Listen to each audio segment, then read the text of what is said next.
Welcome, everyone, to New Polities Podcast. We are doing another episode of Good Soil with my friends, Shawn and Beth. Shawn, Beth. We are happy to be back. We are talking about milk. Yes. Which might sound boring, but trust me, milk is the most exciting thing that anyone interested in political theology or farming can talk about. I got a big statement we'll have to get after. We'll get there. What is milk? Sunlight. How's that? Yeah, that's great. Milk We think of milk as yesterday's sunlight going through the grass, Yeah.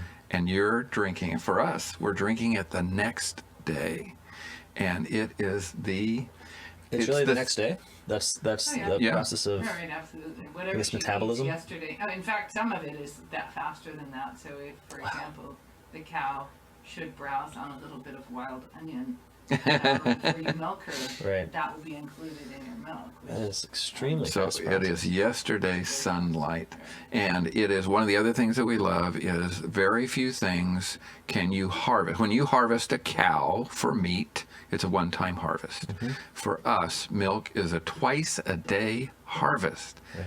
every day of the year, The and lifetime of the cow, Yeah. starting from her first calf, so the beginning of her first lactation, you can potentially harvest every day, even if you're allowing the cow periods of time when she's not lactating. For the rest of her life, you're harvesting like your quotidian sunlight in the form of proteins, fats, and sugar.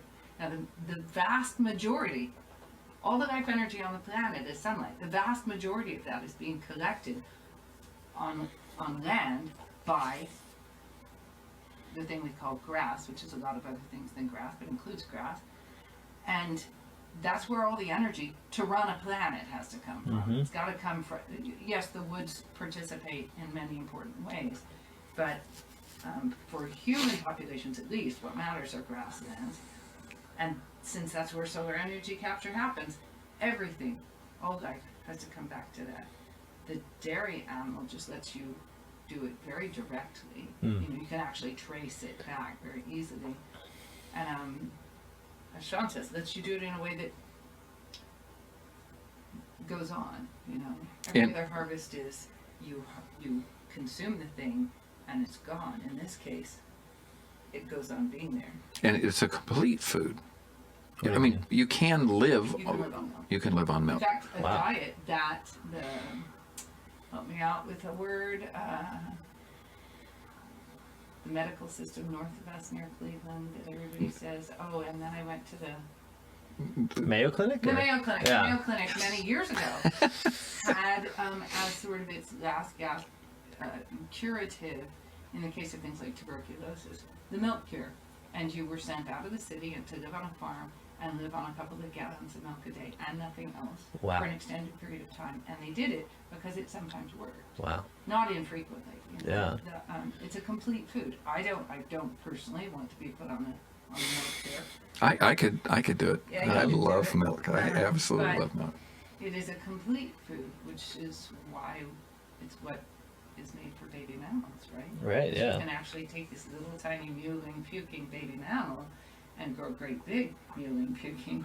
No, it's incredible when I often like looking at my wife and then watching Oh, the yeah. child grow. It's like, it's just incredible that more of the child came from you. Like the idea of it just, yeah, I mean, the idea of like the child being somehow now viable and independent outside of the womb is just so insane when you see like that the body of the woman is completely for the child, and the child has everything it needs. I mean, that's what they Yes. tell you. And God gave us this food, so a land flowing with milk and honey, but he gave us this food that is this perfect food for raising children, for starting children off, and then it continues. And people who say, "Oh no, milk's inappropriate," cow milk's, yeah, it's they. Well, I don't know what to say to people like that, because our experience, and that's all we can really talk to. Sure. Science, I really want to talk to my experience. Our experience is it is the best food, not just best tasting, but it's healthy. It's It's satisfying. yeah. It is funny that when in a household where lots of good milk is perennially available, it comes to occupy a bigger and bigger role, even just liquid milk as a drink, a bigger and bigger role in the food economy of the household, when the refrigerator is always full of good milk. People refuel frequently during the day by going to the refrigerator and getting milk and drinking it. And we've sort of relegated it to, that's a kid's drink. Mm-hmm. It isn't, not when it is the product of the farm and is there. And it's transformed into so many other things, and it's the basis of so much food. You know, it's in bread, it's in... The other piece of the milk picture, which is worth visiting because the best argument you can make for milk is the most complete one, right? Well, in the complete argument, there's that sunlight shining on plant material and being collected, and it takes 56 photons to split X many CO2s and X many H2Os and link them together to make cellulose. That all happens if it happens in grasslands, and those grasslands are undisturbed by grazing animals. In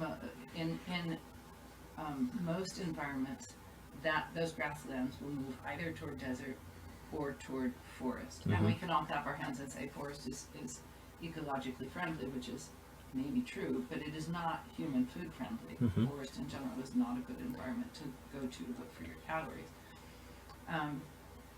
Grass needs to be grazed, needs to be cut off in some way, and if it is grazed properly, it gets better. You build soil, or the most important part of the soil profile, which is humus, actively and almost fast enough to watch it happen, certainly fast enough to watch it happen over a period of weeks and months. You're actually making the substrate for your living systems better by living properly.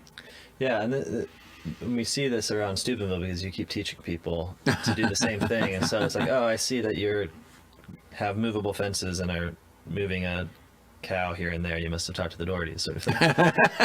But you said it's for your whole system because you guys use milk not just for human consumption, right? But it kind of it feeds the animals on the farm. It feeds the garden.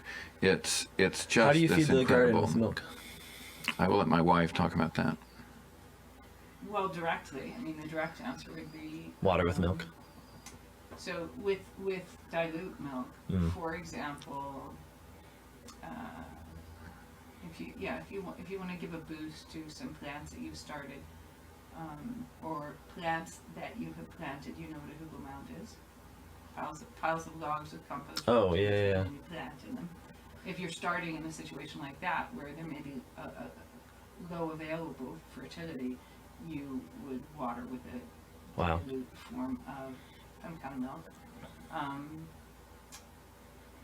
Simply, even in the big picture of dairying, there's a cow and vessels that we bring to the cow when we fill them with milk, and then we take them away and we do stuff with the milk. And what do we do with the vessels afterward? We're constantly rinsing them. There was a time when wash meant on a farm the water that came out of the dairy, and it was used to slop pigs. It was used to pour over your favorite rose bush so it wouldn't get black spot, because as it happens, a weak solution of milk is as powerful as any anti-plant and antifungal available on the market. Who knew that? I did not know that. And it's just, it's going to be ever present, right? Mm-hmm. Dilutions of milk in some way. And those are going to go back to on a farm that can't, previous to our age of flush toilets, on a farm where effluents were going to stay there, right? That was one of the effluents, and it did indeed contribute to the fertility of the dad. Yeah.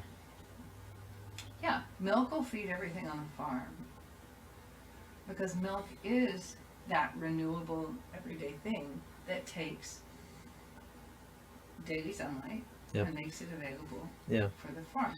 It was a big jump for us when we realized, so if the crop on a farm is the stuff that's already growing, then the actual harvesting of the crop has to happen through a thing that can take what's growing, that's default ground cover, and turn it into forms that make it available to species we like to have around us, things like tomatoes and pigs, right? Yeah.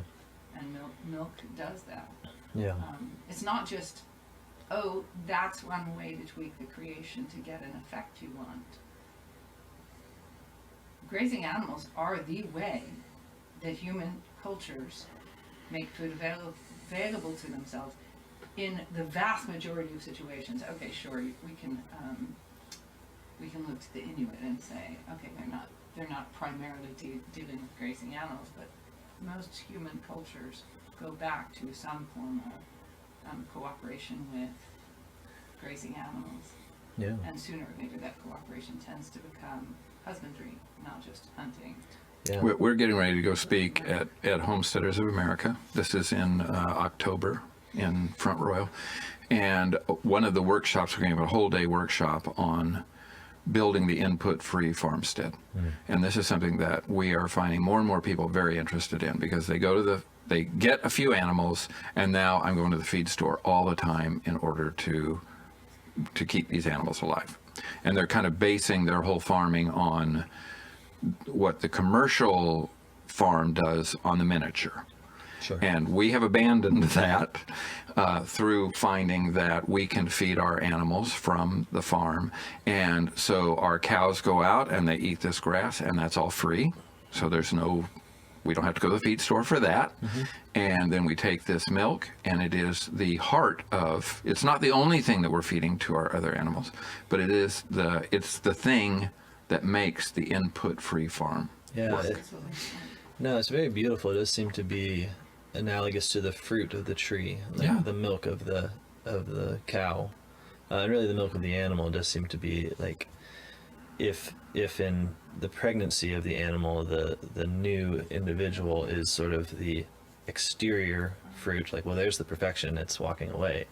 The interior fruit is the perfection of the female animal, which is that now she is producing life, like, quite literally fruit. She is edible. Right, yeah, she has become edible. I mean, there's something a little bit savage about it, but if you've seen children at the breast, they kind of are often little savages, because small mammals that, right, like their mothers are food. Their mothers are food, and becoming food is, you think about the analogy of bearing fruit within the life of grace. Like, to bear fruit is not just this idle metaphor of like it's some pretty thing on the tree. The point is it's an edible thing on the tree that you want. When Christ says, by their fruits you shall know them, you have this whole paradigm for judging human life itself that says, okay, how do we know that the human being is perfect? Well, it's where he becomes edible, and not edible in the sort of gross sense of cannibalism, but where does he feed others? Where is his habitual life such that the other person is nourished by him? Don't judge a man by what he gives himself, how he maintains his homeostasis, judge him by the fruits. That's right. And it seems like I'm thinking of the biblical literature, that just milk is such a, they think about and clever, right, and clever man cannot recreate honey, and it cannot recreate milk. Yeah, and if you think about honey and milk as the signs of the promised land, they are also abundant goods that we receive akin to grace. Like they're good little images of grace, right? Because so I'm keeping bees, and as with most, you're keeping bees now. Oh, yeah, good. I just have one horizontal or vertical hive? Vertical. I've heard the yes, we're going to work on you. It's not propaganda. No, this is really the way to go. But what I'm finding with the bees, as with almost all agricultural sort of forays that I've had the time to begin, is how little work is involved. Not how much work, but how little work. And I understand, of course, there's problem solving, but and in some sense, the more we get involved, the more we mess it up. In some ways, yeah. Like, you have to tend a nature that pre-exists you, right? That's right. Ratzinger talks about the liturgy as the rite, especially our R-I-T-E, as being that which I do not control, but which I receive. Nice. And so it's the relationship of man to right is a I knew gift. there was a reason why I didn't like ad-libbing in the Mass. Well, that's what he's saying. He's looking at, I mean, especially when he was writing, this is in the spirit of the liturgy, he's looking at people that are critiquing the idea of right because it's somehow stifling the creativity of the person in his worship of God. And he's making a really great argument where he's not denying the goodness of creativity at all in the worship of God. He's just saying that what makes man socially creative, as opposed to this sort of obsession over individual creativity that we have, is to produce something that is a response to God's gift. And that he keeps on saying unspontaneity is the essence of liturgy, or the essence of right in some ways, because something is going on without us, and that puts us in the mode of the receiver. We don't control it. It's there. It's happening. The cow is making its milk. The bee is making its honey. And when we receive these things, it's as gift. I mean, it feels like gift, even if we're working on it, because... Oh, very much. It's like collecting eggs, is the one that Yeah. most quickly connect with. It's like Easter, I think. But you're right. Yeah. You come to it every time as though it's dropping from heaven. Yeah. No, I do think there's something to... I mean, I don't want to get too far into some of this maybe dubious biblical exegesis, but when you think about the manna from heaven, obviously incredible, miraculous, but also a reminder of what food is for a people who had gotten used to receiving food at the end of a production line in Egypt. What are the Israelites complaining about? What they're complaining about the vegetables that they could get within their slavery in Egypt, right? Which was presumably,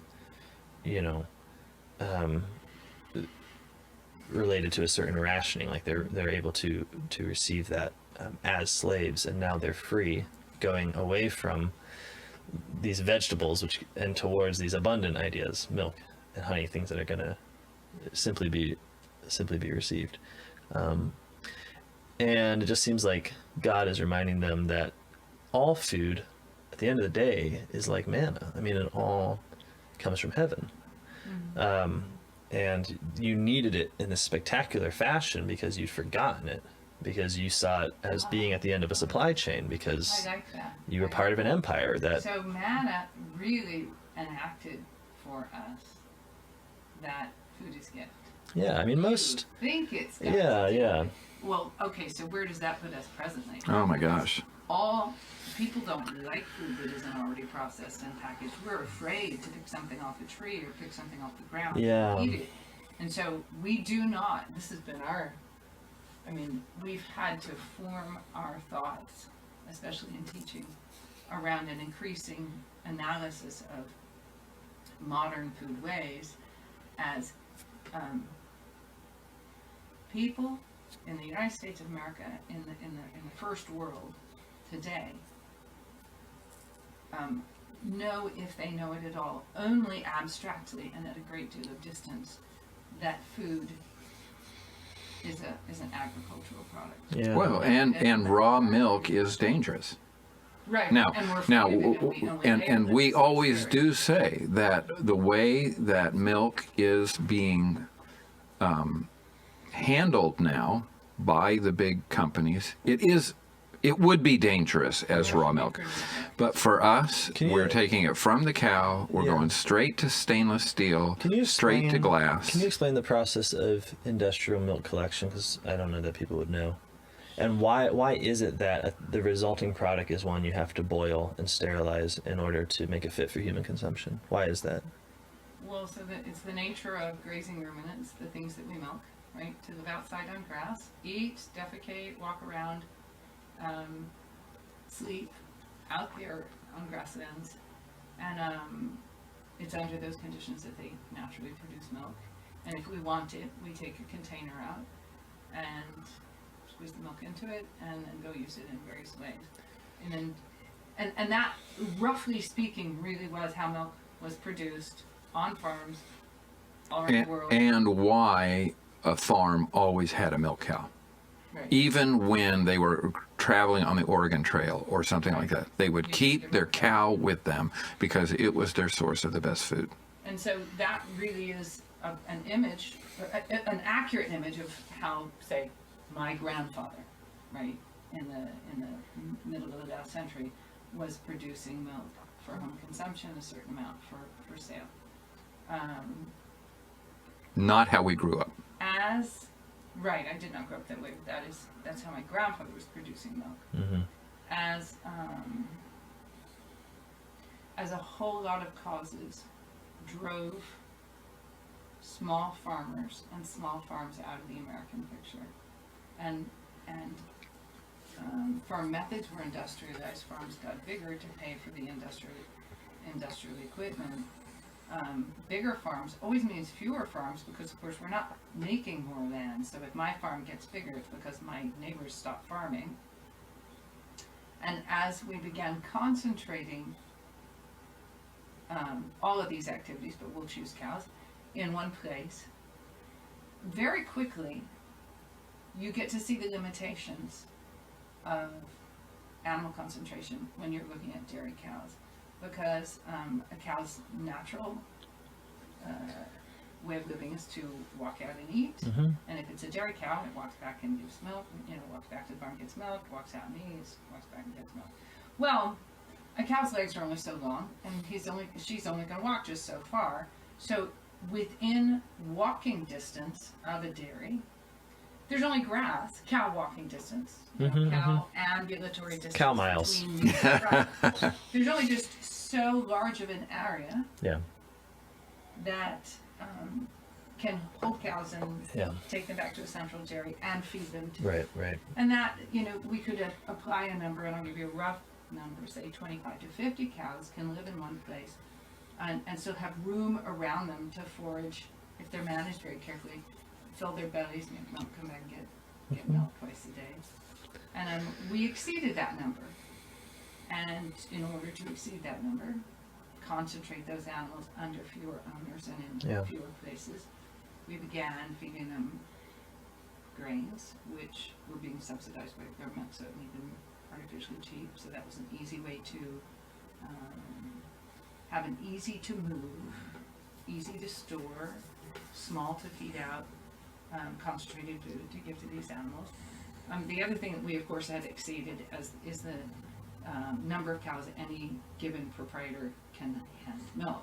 So machine milking was invented 130 years ago, but farmers didn't like it because it was clearly not that great for the cow and it didn't produce as good a product. So it didn't really catch on until we began exceeding the number of cows in one place that a man and his family could readily milk twice a day. So why is raw milk bad for you? Well, okay, the cows aren't living, raw commercially produced milk bad for you. The cows aren't living in normal conditions. They are living in conditions where pathogens aren't pure. We don't purify the environment with sunlight and air the way we would outside. We cow them together. The food they're taking in too is not the normal food. We're feeding them food that the effect of grains on the gut of a cow are that her gut biota don't achieve as low a pH as they do if she's eating grass, and at that higher pH, pathogens like E. coli or 157H7, which is the nasty one or one of the nasty ones, can live in the gut of a cow. And since she defecates from the same end of her body that she produces milk, there's sometimes going to be some crossover. But the biggest reason that I would say, beyond even the possibility that grain feeding cows makes them more likely to carry pathogens, the biggest reason that commercially produced milk is going to be unsafe to consume in its raw form is that when we use machines to milk cows, not only do we set them up for a bunch of other physiological problems, but we take milk and we run it through silicone cups that are called inflations, through long miles of plastic pipeline, which, by the way, since they're in use pretty constantly, day in, day out, for months and months and months, and they're miles long, Can you picture to yourself disassembling this machine and reaming it out with, say, a bottle brush every time it's used? Well, you might be able to picture it, but it would take an army of people, and it doesn't happen. It's not what we do. We use this machine to move milk very fast through pipelines into big bulk tanks, pump it into tank trucks, haul it away. All of these conditions are putting milk, that most perfect food that's rather like a petri dish, and that everything wants to eat it, every pathogen wants to jump in and have a big family. We're running it through pipelines and tanks that we can't clean. Even if we had the time, we just don't have the mechanical means of cleaning them. So And they would try and clean them. They would try and run acid washes through, super hot water through, but you're getting a film. Anybody who's dealt with milk knows that a film develops, and you can't clean that. Did you ever see those silly straws when you were a kid? They'd come in your bottles, and if you ever used them to drink milk, you only did so twice. Right. At that point, you were aware that they were nasty and stuff. Right. Well, that's your No, I pipeline get that. system. I get that. That is not, by the way, an indictment of dairy farmers. Or silly straws. Yeah, that's right. Or silly straws, just use them for water. And so they came up with a solution, which is to pasteurize it. Right. Yeah. So raw. No, but is that the order of events? I'm ignorant on this. Which came first, right? The chicken. Well, sure. But is the pasteurization enabled industrial farming or industrial milking, or did industrial milking necessitate pasteurization, or is it like a cross-fertilizing? Got introduced for milk during the big urbanization boom in this country. This is why I keep her along. She knows all of this, Awesome. and I don't have to memorize it. This is fascinating history too. Like, I was a total loser in history in school because it wasn't real to me. This is real to me. When did we begin pasteurizing milk? Well, thanks to Louis Pasteur, we have the process. We say, we heat it and we kill microbes.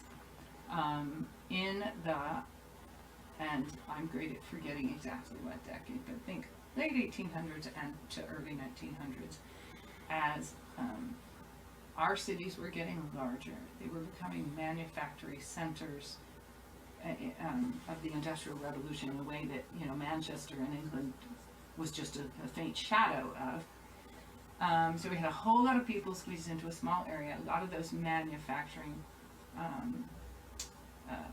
productions made stuff, right? So say you are running a brewery in Milwaukee.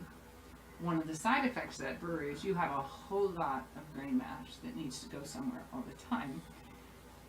And an easy way to sort of get a secondary income out of that and get rid of this stuff is to bring some cows into the city, park them, feed them brewer's mash, milk them, and market the milk. It was a good way to get rid of brewer's mash. It was also a good way to answer the question, how, if you make a Milwaukee, do you provide milk for a Milwaukee? Sure. Because that issue of how far cows will walk to graze and come back and be milked comes into play. And also the issue of how far I can truck milk and have it remain sweet, as in unfermented, comes into play. And you just can't concentrate. There's a limit how many human beings you can concentrate in one place pre-refrigeration and still supply them with milk. So you get these city dairies, and the food is wrong, the conditions are unhealthy. You've got a bunch of people crammed into a small city, or a big city but small space, and you're producing this highly fragile, if that's the right use of that word, extremely nutritious product that can easily be contaminated. And children were getting sick. And somebody somewhere said, what if we establish, so pasteurization becomes a known thing, and people say there are microbes, they actually study the milk, stain it with something that would turn a little tuberculin bacilli red, and you could say, it's tuberculin milk. How do you fix that? You pasteurize the milk. So they established stations in big cities like New York where women could take their milk and get it pasteurized before they fed it to their children. what I've just described is an emergency method for managing basically refugee conditions. Totally. Yeah. And that was the only reason you pasteurized milk. Actually, even for shipping milk prior to refrigeration, pasteurization wasn't the go-to.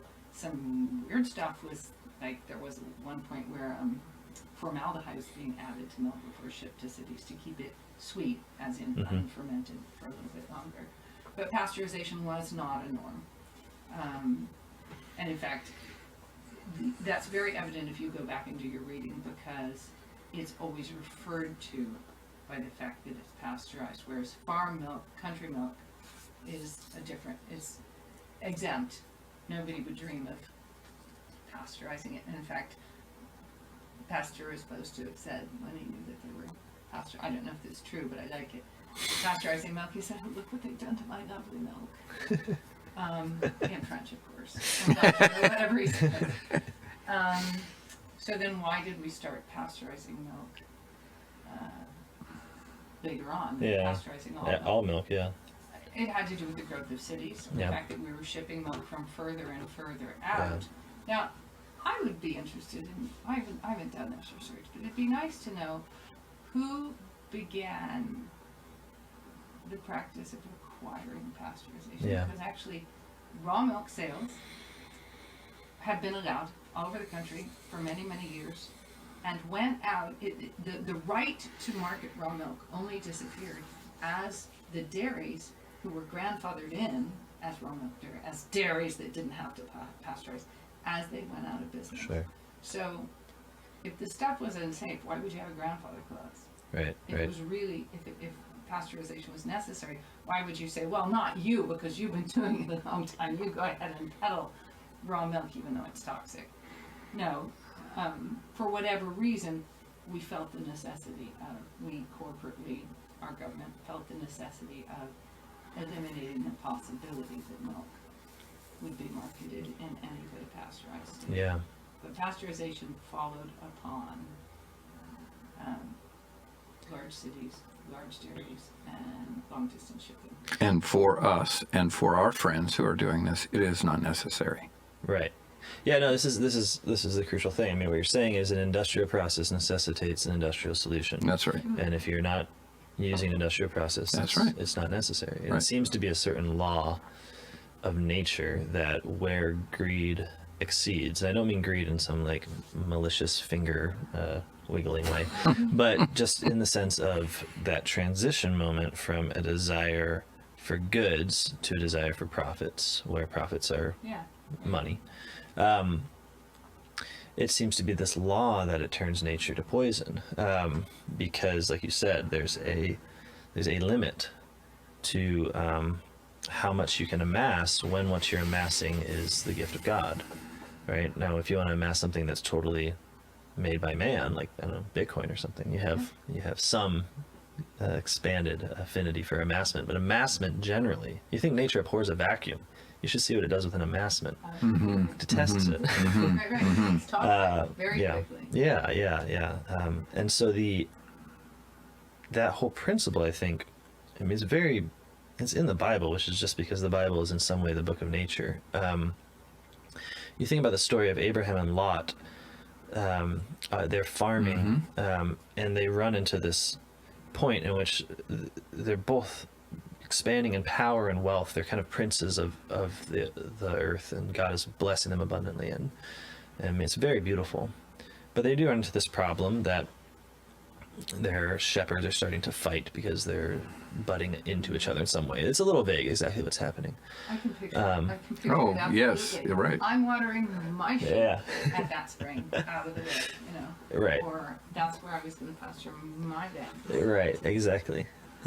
And the story that follows is very beautiful because it's not a presumption of scarcity where it's like, okay, now that we have competition for limited resources, we need to bring in technology to be able to continue this sort of amassment process without conflict.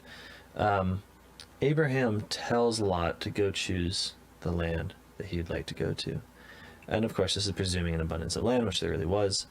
But it also is fascinating because Abraham was in no position to give Lot the first choice. So Lot was younger. Lot was not they call him Abraham, the prince of the land, but Lot was in a lower position. Abram could have taken what land he wanted, but he gives Lot. God called Abram. Well, sure. There's a lot of authority and power there, but it's precisely the story of Judaism and then Christianity that the strength is perfected in weakness, and you see this right here. Abraham's strength is to say to Lot, choose the land.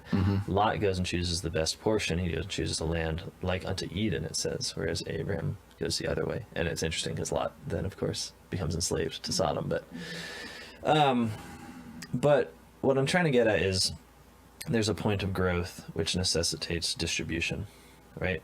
Whenever we try to amass, we run into this problem. Well, manna as well. If they took more than they needed, manna, it went bad. Well, that's why I say it's a remedial miracle. It's like you forgot about what, because that's true of all food. Yes. If I don't share, if I don't give, then I get a result, and it's called rot. Right. Because nature is too abundant for man to pretend he's an individual. Right. Now, refrigeration and freezing has eliminated some of that again, because when my grandfather, who was a butcher, Well, oh, that's true too. we're burning other things. But as a butcher, he would go out and he would help butcher an animal, and then everybody took some of it. You shared with your neighbors because you couldn't hold that much meat. Yep. It needed to be dispersed again, as you're suggesting. Yeah, and dispersion is it's a political phenomenon. It's like the question of, it's very perennial. It's like the decision to amass versus distribute is really the decision between the city of man and the city of God. Yes. When the city of God reaches any height of perfection, it moves into a mode of bearing fruit and actually distributing that strength into more people. It empowers others. It beautifies more places. It gives itself up. It's self-sacrificial by nature because it's following nature. It's saying like, well, at the very peak of perfection, it's not like the cow then further amasses for itself. No, it feeds others. And the same is true of the land, and the same is true of people and our virtues, especially. Like, we do not become courageous in the way that, say, the Stoics would have talked about becoming courageous, where you further and further immunize yourself from the world, right? Which you become essentially able to stand over and against as virtuous. You become virtuous for the sake of love. So like now I have become the perfect servant because I have quite literally the skills of living, the habits of life in order to serve others. And that's that moment of distribution.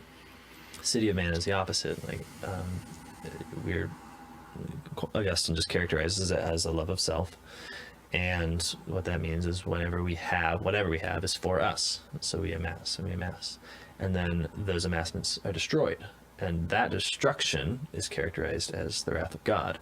I'm not trying to say that it's not real or personal that God punishes amassments and breaks up strongholds, but I'm saying that he does it precisely through, and because it's natural. Because of the nature. He created this order, and amassments will be destroyed. That's right. And it's kind of like if you keep sawing on the branch you're sitting on, nature will drop you to the ground. God doesn't have to step in and make it happen. Well, and we in some way already did, yeah. We are very concerned with the farming systems that are going on now, that at some point, I mean, as fewer and fewer farmers are farming more and more land, nothing's on a human scale anymore. It's on these gigantic scales. This system's going to collapse. Yeah, no, it won't take much. The citizens of this nation believe that they will go on eating because the industrial food system continues to put things on the shelves is the height of blindness, and you can only excuse that mistake by reporting that we are all in total ignorance of how our food comes to be. But we're presently dependent upon some clever fixes that have been plastered upon clever fixes, which have been plastered on clever fixes, all the way back to not a situation that needed to be fixed, but exactly the amassment you're talking about. That when we decided that we were going to farm on a scale that let us amass, right? And farm in ways, invent things like refrigeration that let us amass. We had to continue. We knocked a hole in the boat. And every patch we put over that hole in the boat has made more holes in the boat. Sure. And we just keep putting patches on because those patches have enriched a small but very powerful segment of the country for decades. Yep. But the actual natural systems, grasslands, soil that is capable of producing plants that bear fruit, those natural systems have been so undermined that we're completely dependent on those fixes, and the speed with which we can go on generating, they're not fixes, they're simply distractions from the problem, right, that have sort of not jump started, but somehow revved, right, engines that do indeed keep putting something edible on the shelf. But there is no natural replenishment that will keep that going indefinitely. But the exciting thing is that you can pull out of the system and you can take a small piece of land and say, I'm going to farm the way grandpa and great grandpa farmed, and find that it works. That you, in fact, are creating an abundance of food that also the land improves. So it's a system that feeds itself. Not nostalgia, and this is definitely not the 1970s homesteading movement. This is not like, peace, love, and brotherhood, and let's go out in the country and live our isolated lifestyle and communing with nature. This is not that at all. This is the basis. Humanity's here because we did figure out for a long time some fairly decent ways of patterns, that's right, of managing very limited landscapes prior to only historically very few decades ago. Right here is all there was. Wherever you were, you weren't going anywhere else. Either you couldn't get away, or your neighbor in the next county wasn't going to let you get away. You had to take care of where you were. And we had patterns that we could observe in nature and then observe our own effects on. It let us go on producing food in the same place for centuries. That's called Europe. That's called China. That's called any place where we had long-term human occupation. And two of the keys that we have discovered are milk, the ruminant on grass, and then careful management of the grass. And those two things have been the basis of how we farm that allows us to grow. I mean, we could easily grow 100% of what we eat, but we will at some point. But that's right. It's unnecessary, and it's also a little bit antisocial. Sure. So milk is illegal, and that's it's fascinating. Yeah, raw milk. I know, but there's something about saying that where it's like, oh yes. It just seems that there's a different product that does different things. Yeah. And we call that milk. Obviously, it's from milk, but in the same way that if I take your milk and I leave it and let it start to ferment and become a kefir, I would say, oh, this is kefir. Right. Because something's been done to it intentionally in order to make it a certain way. It seems like in a similar sense, if you take milk from the cow and then run it through legally enforced pasteurization for sale, to some extent, you're creating a different product that you have as much justification of saying, well, this isn't milk in the same way you would say kefir isn't milk. But what I love about your milk is that properly managed, and it doesn't take too much work, it has no waste to it. Even for human beings, I don't just mean the kind of no waste attitude we talked about with compost, where it's like you have something that is waste to your immediate transformation of the world into continued life, but it's a gift to something below or lower in the hierarchy. What's fascinating about milk is precisely as the fruit of creation in some way, it gives and gives and gives. So milk becomes kefir, becomes yogurt, can become cheese. And what is in pasteurized milk just a process of it becoming undrinkable, in raw milk is a process of it becoming more valuable. That's right. That's right. And so you have two lessons, as it were, that when you mandate an industrial process, you get a sterile product, not simply in terms of its, the fact that there's nothing living in it, but sterile in terms of its now contracepted almost from taking on new life. It's incapable of further fruition.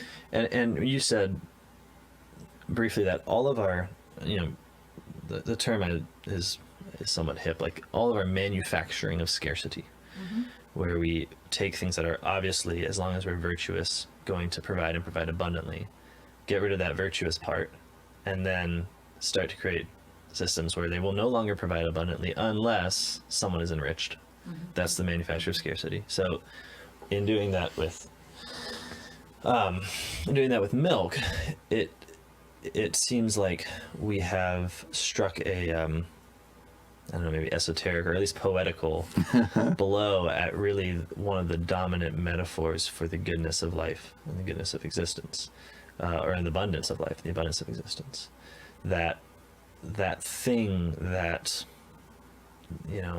sunlight seems to tend towards, and that never really stops giving until it's well and truly gone, becomes a sterile object that we extrinsically pay various industries to turn into the precise dairy commodities that we would otherwise get with just the milk itself. So you think about yogurt. I mean, yogurt is wild because we take the milk, we then sterilize the milk, and then we get the things that we took out of the milk from somewhere else, presumably an industrial operation, I'm sure, and we stick them in the milk along with, because it doesn't achieve the result as well, we also stick guar gum and carrageen. I don't know if I'm even saying that right. So it makes it thick. So it produces the thickness that we would expect from fermentation. Yeah. It feels real until you start reading the label, and then you're. I'll bring you some home-produced yogurt. And I've had your yogurt. Okay. Yeah. I've been eating yogurt for a while. Legally. But man is so clever. Yes. That he can, I was horrified when I think it was in Texas where we were at Dallas, and they were having this huge conference, and they were injecting taste into the smells so that this meat was just dead, horrible stuff. I remember it was a trade show that he went to, and it was for restaurateurs and producers, and it had to do with how do we use artificial smell and flavor to enhance the experience that the consumer is going to have with this food product. So you can take really lousy food, really bad, right, and then you inject this stuff into it, and it's really yummy. Yeah, totally. But that's what it is. I mean, it's but you totally can see injected. how that creates, the injection creates more markets that are capitalizable. So instead of it simplifying, it's like, well, here's a way to make money here, money there, money there. And that's why I think that the corporations would be way behind things like manufactured meat, because then we can control it. We are independent. We can raise our own cattle. We can eat our own food. You can't tell us. I mean, you can try and tell us what to do, but we can give you a lot of pushback. Where if everything's out there manufactured, and I'm just at the mercy of what's coming from Kroger's, I'm in trouble. and this is sort of how capitalism works. You know, Marx talked about this where on a geographical level, where he said, what capitalism has to do is find new markets. And he was speaking about like going overseas, because you cannot have the process of industrial mass production and wage labor. You quite literally dry up. And this is just obvious. Like, if you're pursuing ever greater profits, then you need ever greater markets. Right. You can't. That's just how it goes. Right. And he was quite right, and that is in fact what happened. The movement of the industrial capitalist economy to become essentially what we now call like the global economy is obvious and needs no critique here. But what's equally obvious is that we have opened up internally new markets, right? And that is to say, places in which people were peaceful and provided for had to be rendered scarce in order to create a new market for a commodity. Or create a new fear. Right. And Ivan Illich writes very convincingly about simply the profit that comes from creating managerial and bureaucratic bodies dedicated to our health, dedicated to our freedoms, that is itself the product of making something scarce that wasn't. Right. So we produce the necessity for not simply other physical inputs, but also for other law, for new forms of human life, and ultimately salaried human life. A rational analysis of the last 250 years would be fascinating, wouldn't it? To say, Yeah. How have we elected to go down the path we've gone down? I mean, what really freaks me out, as much as it freaks me out to hear anything like about the additions to food and to milk and such, what blows my mind is that a human life can be dedicated to put a person within a bureaucracy dedicated to keeping raw milk illegal, however that looks, that a whole human life and its potentiality can be produced on the basis of a scarcity that need not be. Like, you can make the necessity of someone to live as a milk cop, essentially. Yeah, right. And that's sadder almost.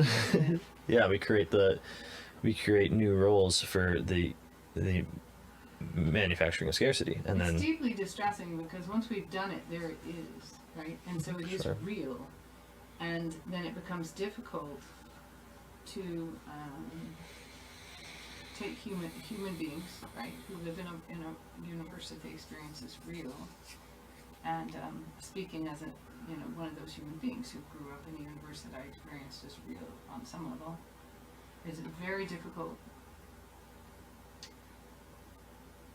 to successfully propose that thing that you're experiencing is real is not necessary. That they're living in the cave.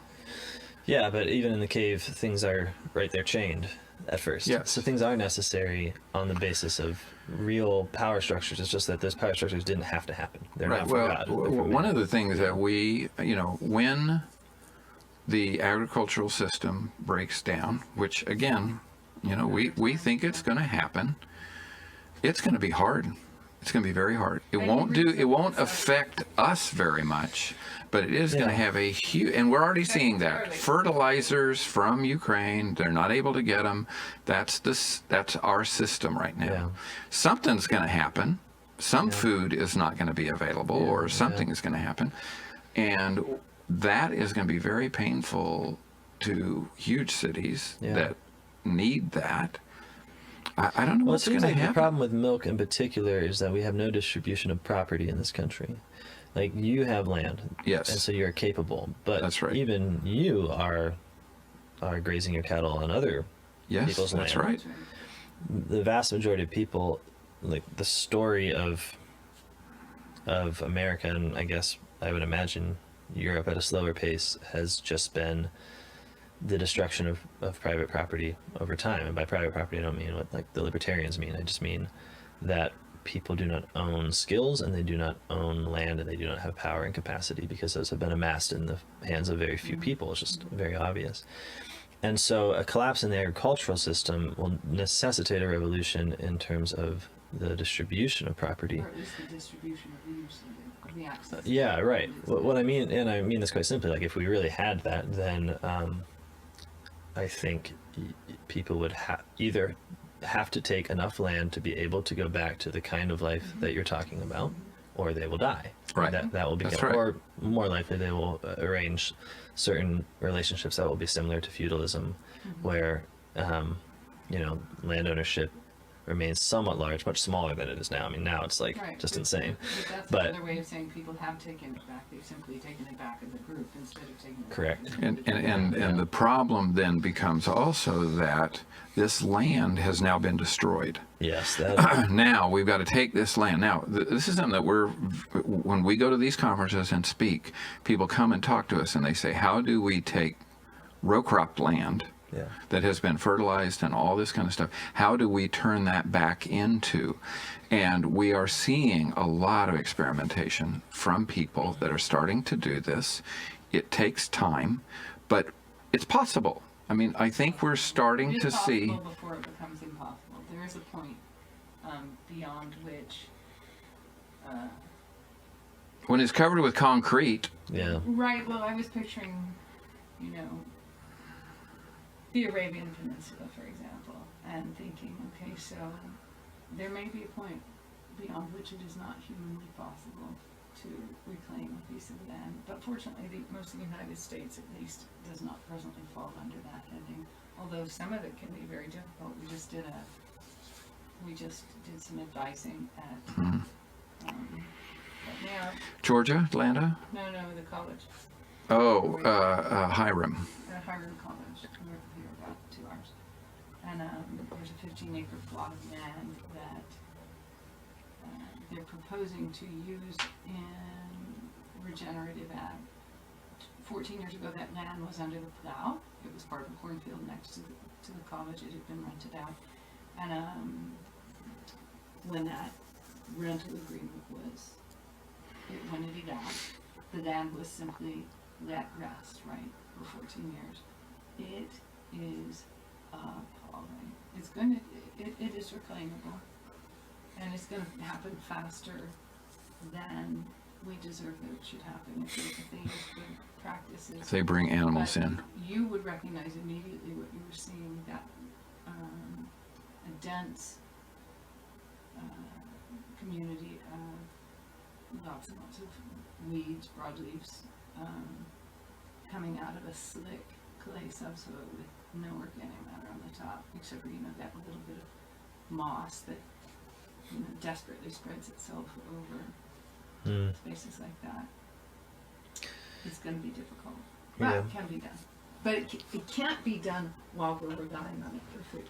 Oh, You sure. would starve in the amount of time. Yeah, that's right. There That's has to right. be That's right. a transition period, or That's else, right. or else That's we right. do die. I mean, and I just think of like the Deuteronomical blessings and curses that are Yeah. proposed by God for Yeah. obeying or disobeying the That's law. right. And he doesn't shrink. I mean, there is a point of violence Allowing against us- nature Yeah. that the only thing left to eat is your own child, and that's the end point of Deuteronomy. That the only thing you have left to eat is each other. And of course, the blessing which precedes it is abundance. But it is a abundance that's contingent upon our participation in it. It's That's not right. the abundance that we imagine of like luxury of just like things dropping into our mouth. It's like Right. become saints and you will have abundance. Become Right. sinners. and The, you the will other eat each thing other. the other thing that's really kind of exciting about what we're doing right now is, as our family gets smaller, as our children are dispersing, we are moving more and more off of the convent property, and we're moving more and more home, Yeah. which is very small. We have very few acreage of pasture acreage at home. 24 acres total, but about 4 of those are pasture. And what we are finding, which I'm excited about, is we're able to maintain our abundance on this little tiny property. Yep. So we're taking the methods that we moved up there with fewer animals. We're still having plenty for us and our gardens. So the big gardens that we had up at the convent, we're moving those home. And yeah, we are having great success. It is At- scalable. Yeah. Totally. Oh, I know. And so when people think, well, I've got to have a quarter section, I've got to have 160 acres, we say, no. 20 acres for a small family is even that. Much, Right.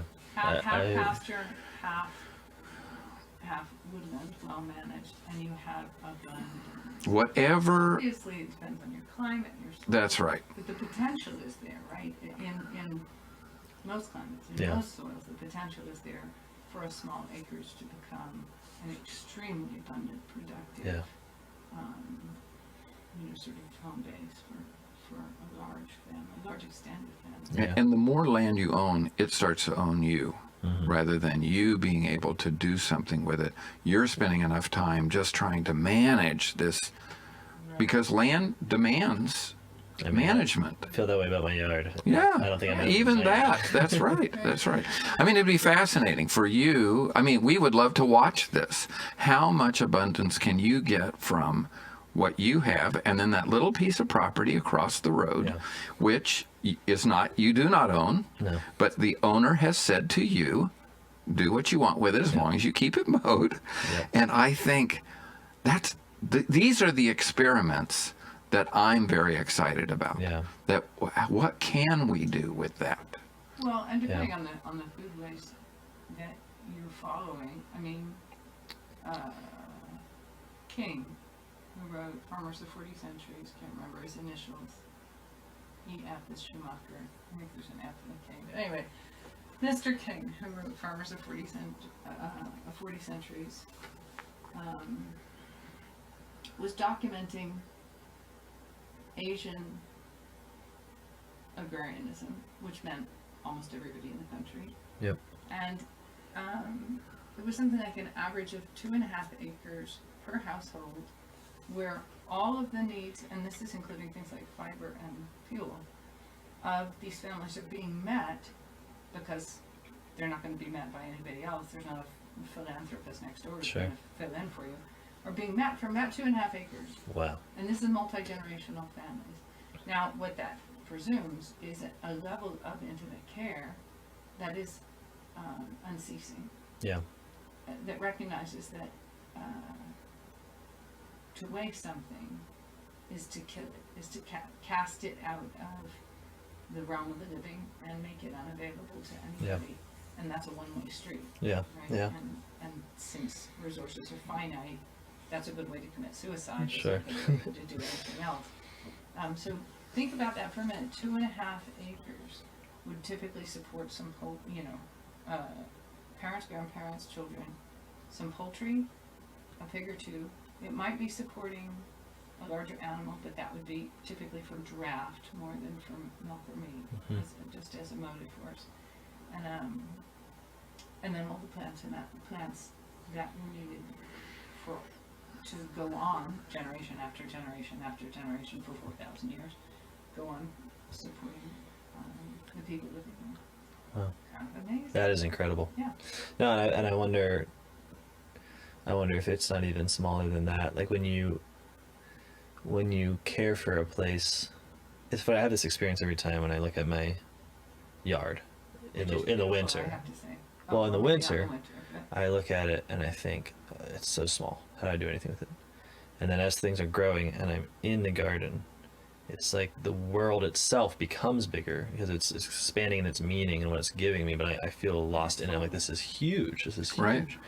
And I think that experience is always, the earth is abundant, and so it's just a question of how careful we're willing to be. I'm sure you could do it with 1 acre, but it'd have to be the right kind of life. Right.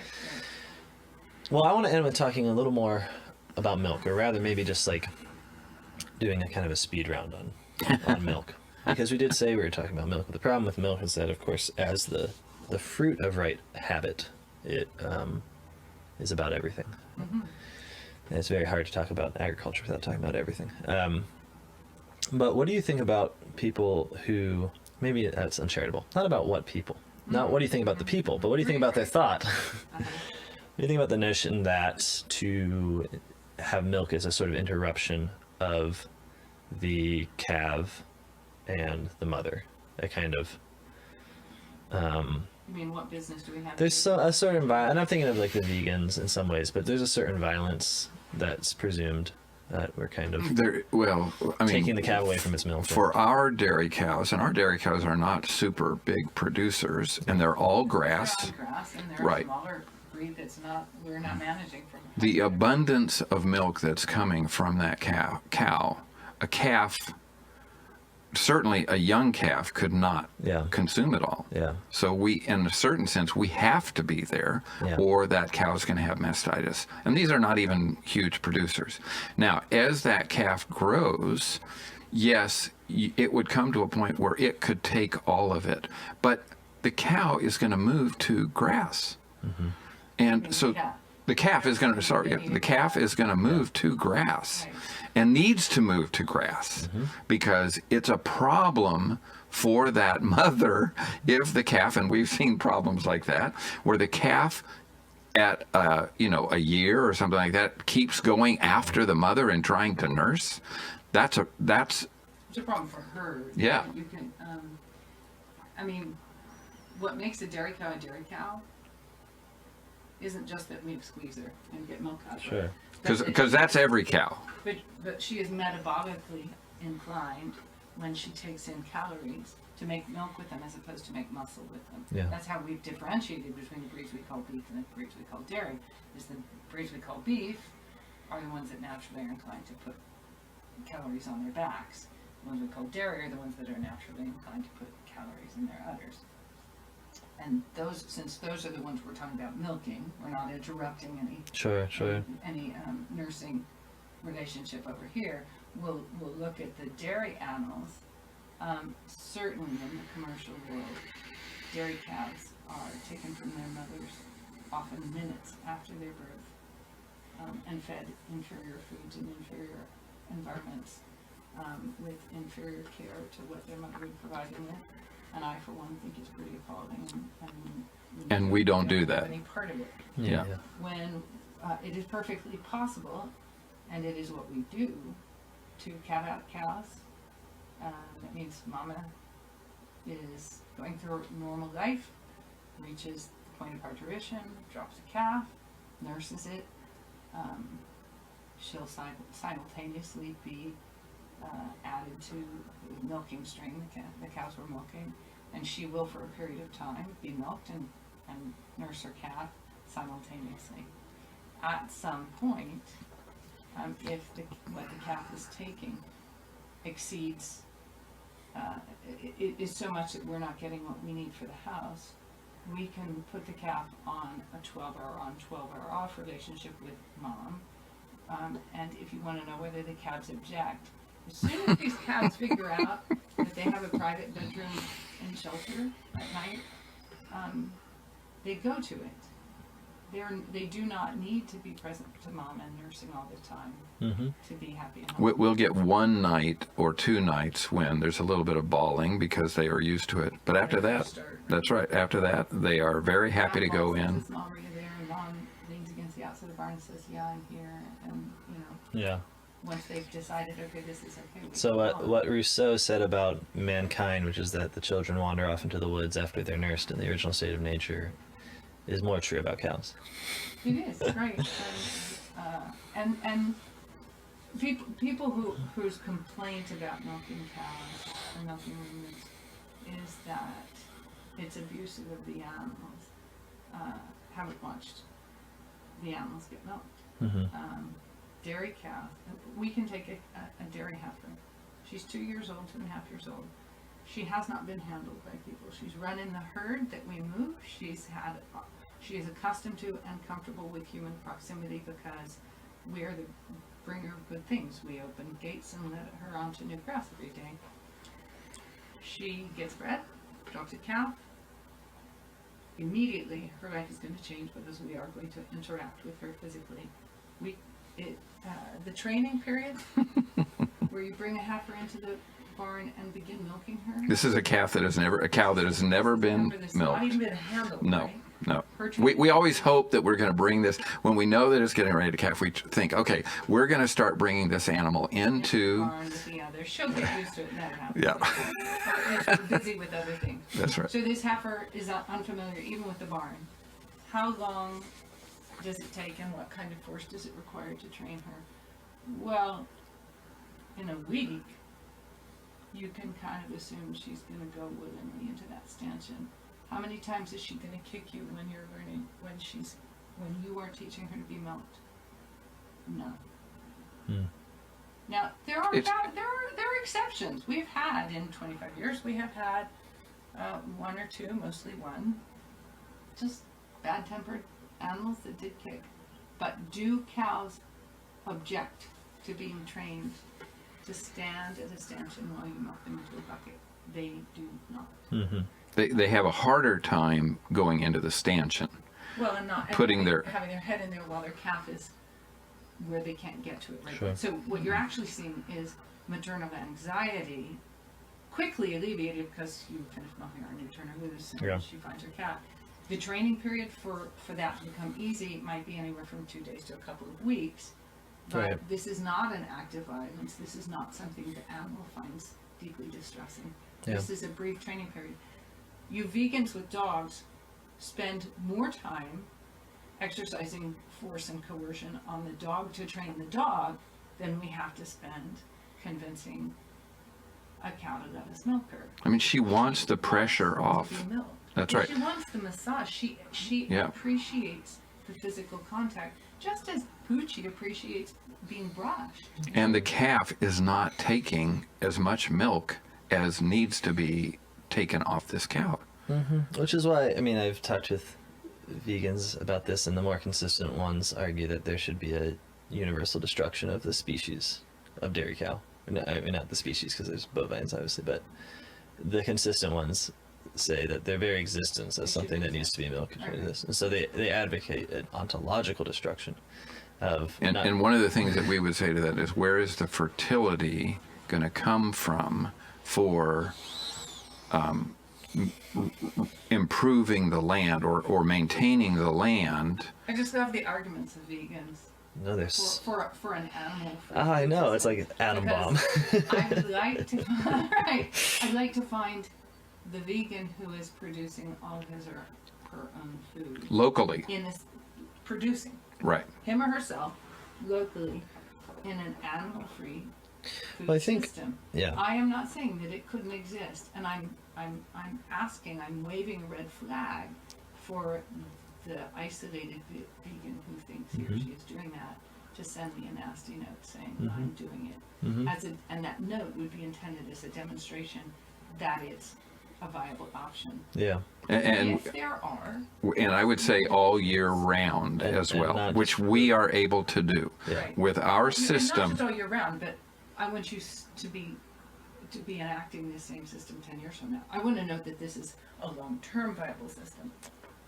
The best vegan and vegetarian farmers and gardeners I know or know of are still not using an animal-free system because one way or another, the fertility is becoming available, soil fertility is becoming available in part through animal activity. The protest that animal husbandry is somehow an abuse of animals can only be made by people whose food is coming to them out of boxes. I mean, when you see what we do for our cows, that we move them, we provide them with water. That's right. They don't do work in the sense they are allowing us to take the milk from them, but we move them to a new paddock that is fresh grass. We're selecting the best paddocks. We're looking around for them.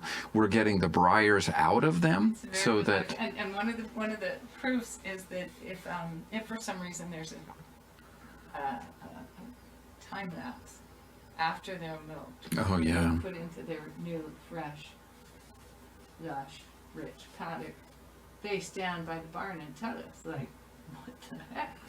Where's the smorgasbord? Get down here and see to us. You can eat later. Right. They have a sense of entitlement that's really dear. Yeah. Take care of it. Well, it has always seemed that the vegan position, and it's more that I just see it as a certain heightened symbol of a general attitude, which is that we don't belong here. I agree with Yes, you I think now. so too. That's right. Yeah. That's right. And What I'm horrified is the industrial end.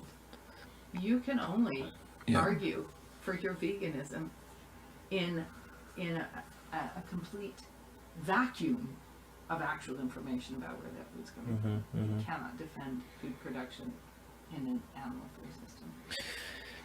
Do you think that milk, or really the milk cow, teaches us about the feminine or the maternal, or is it just sort of That was so funny that you just said that to, who were you talking to? Which one?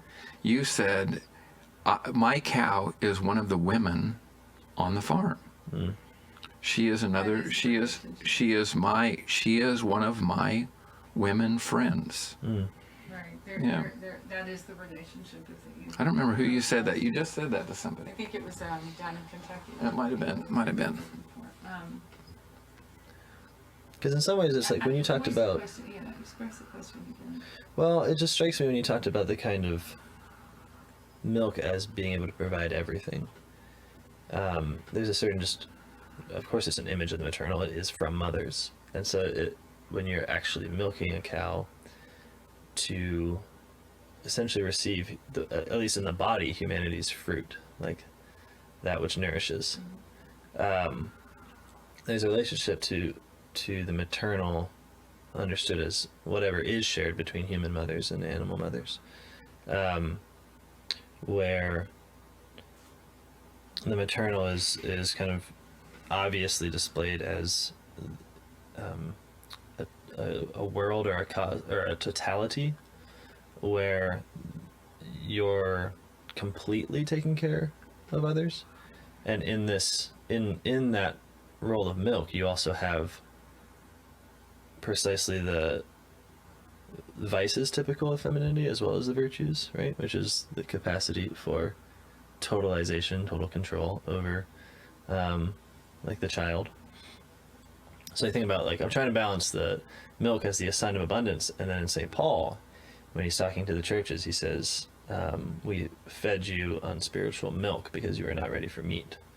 And there's this dichotomy of like milk as the maternal sign of complete provision, but then also the sense that humanity is endangered by.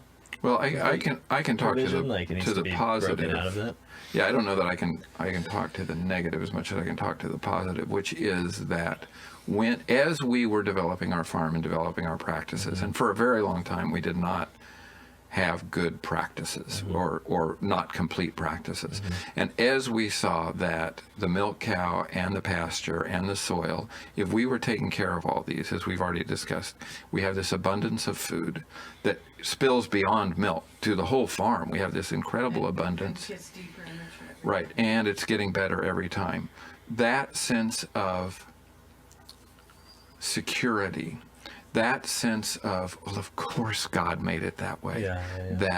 That's how it would work. Right. Overdid all of those other things that I think, especially in our day and age, distrusts or expects that the system's going to break down. Yeah. That it's only going to work if man comes in and is clever and makes it work and stuff like that. Yeah, where's the catch? Absolutely. And is that kind of what you're asking me? Yeah, I mean. But I'm not sure where the again. So that's the positive side. That sense of, wow, this really works. So when we were told, look, you just can't farm anymore, that's not true. Yeah. You can farm now, but not necessarily turning your farm into a profit-making machine. Yeah. That may not work. It must be connected, though, to... I mean, it just doesn't seem... I hate arguments that start like this. It can't be an accident that, when... Yes. Maybe it can, I don't know. But I'll do it anyways. Yeah. It cannot be an accident that in the same time period and culture in which we made milk illegal, and then mandated pasteurization, which is like in its most symbolic meaning is just like the imprimatur of man that says, don't worry, this stuff comes from us. Yeah, right. Which is that kind of illusory exclusion of the original creation, I love you putting it that way, because milk is also that thing which requires no processing whatsoever. Right. It doesn't even require to be chewed. Yeah. Honey right? as well. Yeah. You don't even have to chew it. An apple, at least you have to take it down and chew it. So this is like the perfect nourishment, and that we should reach out and say, like fiat, transform it so that it must come. Yeah, not even like it would be bettered by this process. Not even that in some circumstances this is necessary, which obviously you could see, but like a totalizing. If it doesn't come from us, then you are at war with the state. Yeah. At some level, it ends in jail. I mean, not like I'm not saying it does. like the Amish immediately, but like if you do not, you are working against. The feds do close in on farms that are selling raw milk and holding people up to jail. It is happening. Yeah. So that fact that at the same instance that's going on, you have the turn to formula as opposed to breastfeeding in human life, and then maybe even more generally, where the same principles could be applied. It's not that there's like never a place for formula. It's not that you can't see it as a viable response to a lack, but there was, and gratefully, I think this time is well and dead. But there was a time when breast milk itself was frowned upon. Yeah, it was like that's right. The imprimatur of man was necessary once again, despite evidence of the fact that we're still here after thousands of years. That happening alongside a just general, I don't know what to call it besides war on the feminine seems kind of grandiose, I suppose. But there's the if in the image of milk we sort of learn something about the maternal nature, which is that the body goes on without you and provides for others without consultation, without interruption, that the body nourishes and grows. I mean, there's something incredible that women find themselves already pregnant. This has always blown my mind. It's like you're not finding that you're pregnant in the way that you would, you're find you have a cough, or you are suddenly realizing that your body is already nourishing someone. And then all the anxiety and difficulty is, how do I deal with the fact that I am already abundant, already giving, already doing something? And that seems to be like a fundamental maternal experience that I don't know that men have in the same way. Although I think the reason we don't have it in some ways is precisely to be able to learn it better, because that's what our bodies ought to be doing, is always already nourishing others. But anyways, all of which is to say that it seems like this fear of the given as opposed to the manufactured, and I don't want to make a sort of like distinction there as if artifice is bad, but I mean the given, and not the given cooperated with, but the given as a source of fear in our culture. It's like, oh, we didn't have anything to do with this, it must be bad. That this all has developed in our sort of late empires in the last 100 years as a simultaneous fear of the female body, fear of milk, fear of live living things like live cultures, fermentations, things we can't see that go on without us, things that don't. And some of it is very comic, right? Like when we're producing the exact microbes we need to inject into the thing that we killed all the microbes from in order to get the product. It's like, what are we doing here? We are making the natural process divided into its component parts so that we can have control over each one to produce the same result, and ultimately an inferior result. But the fear of the feminine seems to characterize all of this, because the feminine seems to me to just so intimately teach us about a life that goes on without us, a thing that a goodness and an abundance that we stumble upon and are surprised by. And I think it's abundance. I mean, the female is abundant. It could give us so many kids that's bad. Right, sure. We've got to Right, right. control that Sure. abundance, Yeah. because that abundance will somehow overwhelm us, or Well, it overwhelms the woman precisely as compared to the man, right? So it overwhelms career, it overwhelms that which is possible without the difficulties of abundance. Because sometimes we talk about abundance as if it's just like a rosy thing. that's true. No, Jews don't like it. There's actually Well, nothing more frightening than An abundance of 8 children.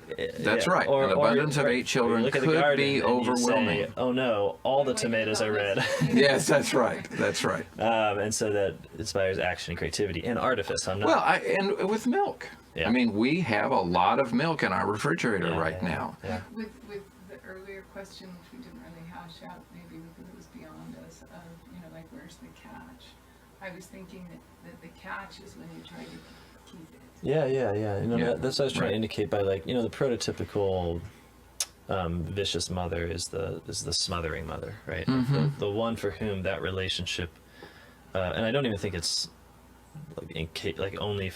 I guess I mean symbolic and prototypical in almost a Jungian sense of, like, I suppose men could participate in different ways, but the idea that which provides everything can turn that relationship towards itself, and then and fear and negate growth and life that goes away from that total provision, right? The smothering mother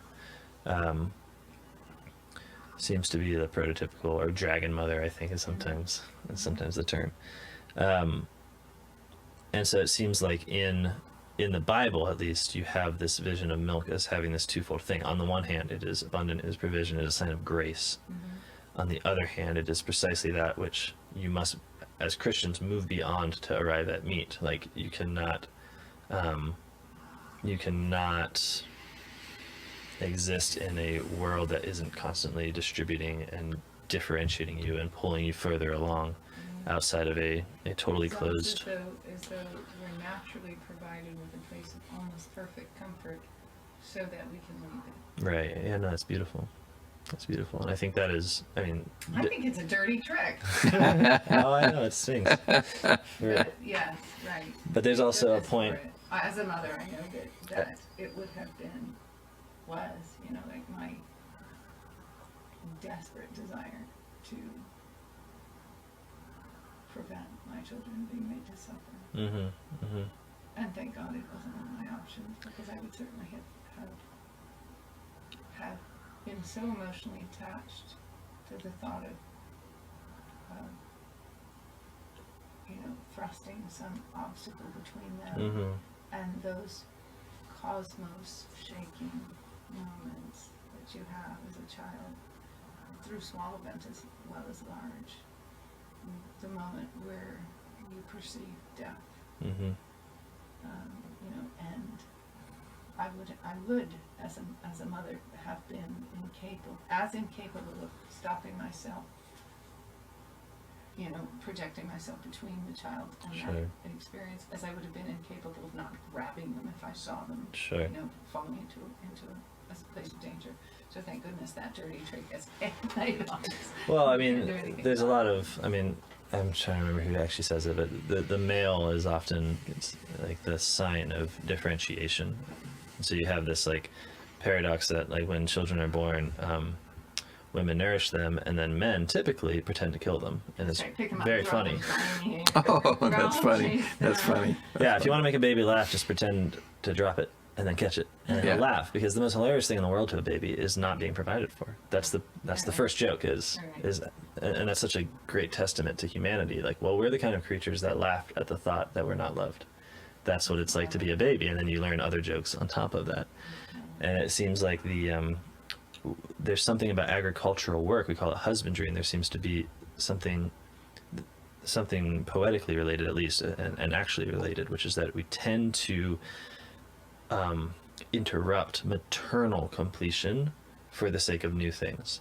And so we play a sort of prototypically patriarchal role in reference to nature. So the mother is the source of the kind of fruit of the species in both the actual new individual and in the milk. And then what we do is we differentiate that. So we actually, with animals, Oh, that's marvelous. you just described it, right? You make the separation, which we see in adult men with their children vis-a-vis the mother, that there's when I take the child, you're kind of predisposed to shake it up a little. I shouldn't say shake it. Goodness me. Right. But it is You God know? who makes the exciting things happen. Yeah, I mean, I think we teach each other both, right? Like I always loved that stage when the next child came, because it moved Yeah. that child yeah, out of her lap and into my lap, right. which was delightful. It's the start of a Right. new level of That's right. relationship. That's Yeah. right. And then we teach each other.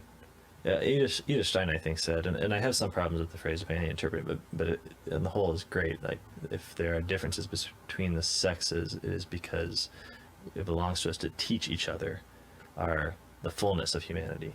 So you distribute different so as to learn the fullness of what it's like. And it does seem to me like the male and the female are busy teaching each other what the other needs, right? So, like, generally it seems like women need to look at things like death and look at things like the end of things and the splitting of things into newness, and then men need to learn care and gentleness, not as just like an imitation of like softness, but in the sense of like I will be reverent towards a system that exceeds my control. I will approach this with fear and trembling to not interrupt what God has put in place.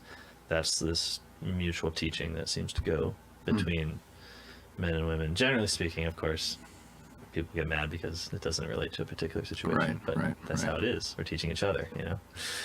Anyways, all of which to say is it does seem like our relationship to milk does seem to mirror our relationship to the feminine culture more generally, and maybe that's no surprise. I think that there was a time when people read the songs of the land flowing with milk and honey and did not see it nearly as figuratively as we see it now. And that you're right, that and this for us will be a discovery. You know, we're on the journey of figuring out what is the proper relationship between individual human beings, you know, like a set of individuals and the place they reside in. Mm-hmm. But I think you're right that we will come to see that. I mean, it is the only way.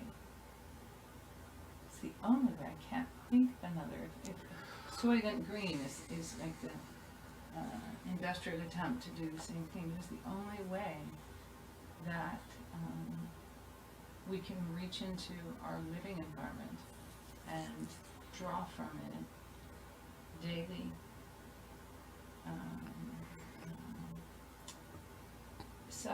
like rich and available nourishment.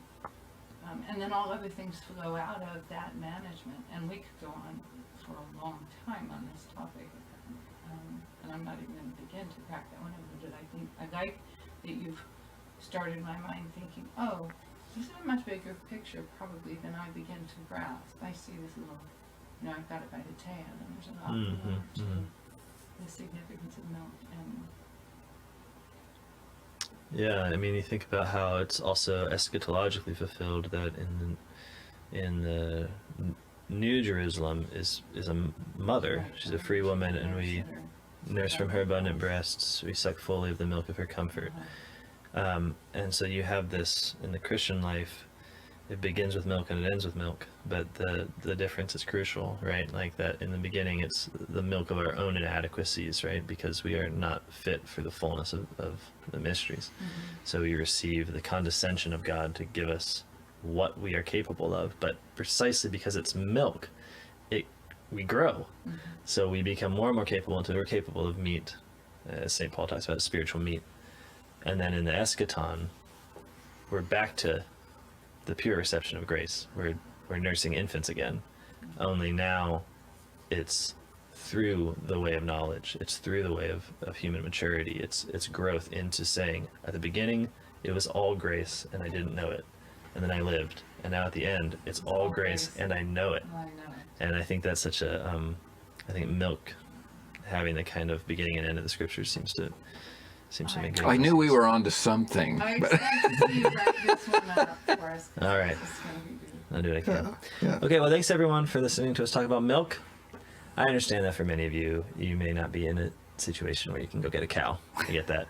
But do support your local hustler of raw milk because they're there. They are trying. Human nature has never been suppressible in the main. Good luck. And good luck finding that person. Yeah. When you find them, help them. Help them out. Buy raw milk. And we'll see you next time. Bye.